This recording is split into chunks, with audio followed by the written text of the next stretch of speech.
আজি এটা যিসকলো ডায়েটত আছে তেওঁলোকৰ কাৰণে এটা ৰেচিপি লৈ আহিছোঁ। তাত 1 কাপ মই মগু দাল ল'লোঁ, 1 কাপ মচুৰ দাল ল'লোঁ আৰু কেইটামান চাউল দিলোঁ। চাউল দি পেলাই অলপ দেৰি তাত 10 মিনিটমান তিয়াই ৰাখিলোঁ। তিয়াই ৰখাৰ পাছত তাৰ এটা বেটাৰ প্ৰস্তুত কৰিলোঁ।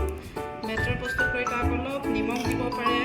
নিমখ দি তাত আপুনি অলপ ধনিয়া পাত দিব পাৰে, কাটি পিঁয়াজ দিব পাৰে। তাৰপিছত কেৰাহীত আপুনি অলিভ অইলো দিব পাৰে বা মিঠাতেলো দিব পাৰে।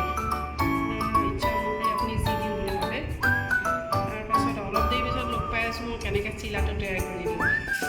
সেইটো মই চিলাটো আপোনাৰ ফ্ৰাই পেনত দি দিলোঁ। এতিয়া অলপ দেৰি ইয়াত ঢাকনি দি ৰাখি দিলোঁ। অলপ দেৰি পাছত মই আকৌ এটা উলিয়াই দিম। তাৰপাছত মোৰ চিলাটো ৰেডি হৈ যাব। এয়া মোৰ গৰম গৰম চিলা ৰেডি হৈ গ'ল। এতিয়া আপুনি পৰিৱেশন কৰিব পাৰে নেকি?